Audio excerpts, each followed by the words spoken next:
যে ইব্রাহিম আলাইহিস সালাম একজন বিশিষ্ট নবী এবং তিনার বংশ থেকে অনেক নবী এসেছেন, কিন্তু ইব্রাহিম আলাইহিস সালামের আপনার দীর্ঘ সময় পর্যন্ত কোনো সন্তান আদি আসে নাই, কোনো ছেলে আসে নাই, কোনো সন্তান আসে নাই।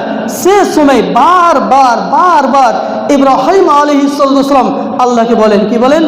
রব্বি হাবলি মিনাস সলিহিন, এই আমার রব, এই আমার আল্লাহ, এই আমার প্রতিপালক, আপনি আমাকে নেক সন্তান দান করেন। শুধু সন্তান নয়, বরঞ্চ নেক সন্তান দান করেন, সলেহ সন্তান দান করেন। এখান থেকে একটা কথা বোঝা যাচ্ছে, যদি কোনো ব্যক্তি এখন হয়তো বা সন্তান থেকে বিহীন আছেন, সন্তান হয় না, হতে পারে 2 বছর 4 বছর 5 বছর বিবাহ হয়ে গেছে, তবে আল্লাহ রাব্বুল ইজ্জতের দরবারে আপনি কখনোই না উম্মিদ হয়েন না, বরঞ্চ আল্লাহর প্রতি একটা বিশ্বাস রাখেন যে আমি তো সেই আল্লাহকে মানি যিনি আপনার সকাল হতে না হতেই সূর্যকে উদিত করে, সন্ধ্যায় আবার সূর্যকে ডুবিয়ে দেয়। সে আল্লাহ রাব্বুল ইজ্জতকে আমি তো মানি, সে আল্লাহ রাব্বুল ইজ্জত আমার সঙ্গে কখনোই না ইনসাফি করতে পারে না। সর্বসময় আল্লাহর প্রতি আপনি ভালো ধারণা রাখুন।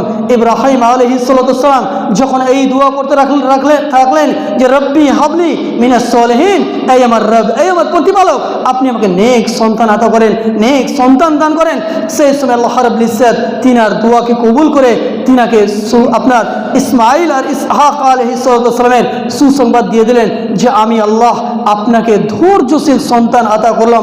সেই ইসমাইল আলাইহিস সালাম যখন আপনি তাফসীরগুলো পড়বেন, আহসানুল বয়ান পড়বেন, আপনার তাফসীর ইবনে কাসির পড়বেন, আপনার সূরা সাফাত সূরা 37 আয়াত নম্বর 100, 101, 102 এই আয়াতগুলো যখন আপনি ঘাঁটবেন কিংবা পড়বেন এবং তার তাফসীরগুলো জানার চেষ্টা করবেন, সেখানে তাফসীরে কত চমৎকার করে লেখা আছে। যখন ইব্রাহিম আলাইহিস সালাম যখন প্রায় 11, 12, 13 বছরের মতন বয়স হলো, সে সময় আল্লাহ রাব্বুল ইজ্জত সেই ইব্রাহিম আলাইহিস সালামকে স্বপ্নে দেখাচ্ছেন যে আপনি আপনার সন্তানকে কুরবান করবেন, জবে করবেন। সে সময় ইব্রাহিম আলাইহিস সালাম সে আল্লাহ রাব্বুল ইজ্জতের দরবারে এটাই বিশ্বাস রেখেছিলেন যে আল্লাহ রাব্বুল ইজ্জতের কোনো ফায়সালা যদিও বাহ্যিক দিক থেকে কষ্ট বোঝায়, তবে এটা কখনো অমঙ্গল হতে পারে না, এটা অকল্যাণকর কখনো হতে পারে না। সেই সময় ইব্রাহিম আলাইহিস সালাম তার প্রতি আপনার সেই সন্তানকে, সেই ইসমাইল আলাইহিস সালামকে বলছেন, এই আমার ইসমাইল, এই আমার ছেলে, ইয়া বুনাইয়া, এই আমার সন্তান, আল্লাহ রাব্বুল ইজ্জত আমাকে এই আদেশ করেছেন যে আমি তোমাকে জবে করব, আমি তোমাকে জবে করব। তখন ইব্রাহিম আলাইহিস সালামকে সেই আপনার সুসন্তান ইসমাইল আলাইহিস সালাম বলেছিলেন, এই আমার আব্বা, আপনাকে যখন আপনার রব বিশ্বজগতের প্রতিপালক এই আদেশ করেছেন, এটা লঙ্ঘন করেন না, বরঞ্চ আপনি আপনার কাজ করে যান। সেই সময় ইব্রাহিম আলাইহিস সালামকে যখন ইসমাইল আলাইহিস সালাম বললেন যে আপনি আমাকে জবে করে দেন, আমাকে একটা জায়গা, যখন ইসমাইল আলাইহিস সালামকে আপনার একটা জায়গা নিয়ে যাওয়া হলো এবং ইসমাইল আলাইহিস সালাম যখন প্রায় 13 বছরকার বয়স, তখন অনেক কিছু বুঝে গেছিল, অনেক কিছু জেনে গেছিল যে এটা আল্লাহ রাব্বুল ইজ্জতের পরীক্ষা, এটা হচ্ছে আল্লাহ রাব্বুল ইজ্জতের আমার জন্য একটা এক্সাম।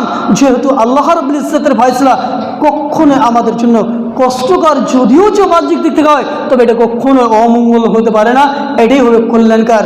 ইব্রাহিম আলাইহিস সালামকে সেই ইসমাইল আলাইহিস সালাম বলছেন, এই আব্বা, আপনি আমাকে শুইয়ে দেন।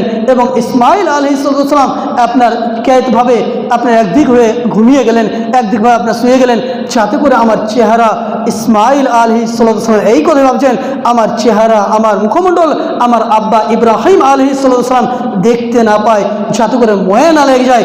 আল্লাহর বিধান, আল্লাহর ফয়সালা, এনে কিছুই করার নাই।